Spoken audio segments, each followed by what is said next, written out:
check and use credit balance on Temu. Hello everyone, welcome back to our channel, and in this video I'm going to show you how you will be able to check and use your credit balance in your Temu account.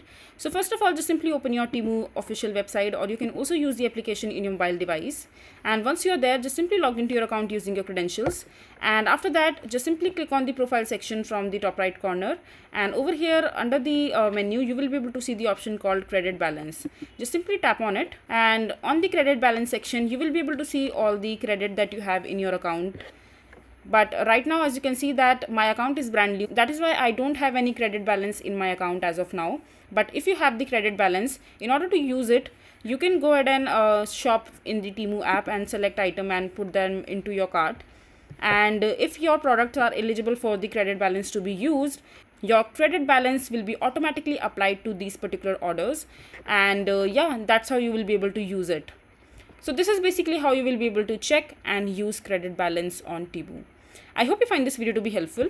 So that is it for this video. If you find this video to be helpful, make sure to hit that like button and don't forget to subscribe to our channel for more such informative videos, and I'll see you the next time.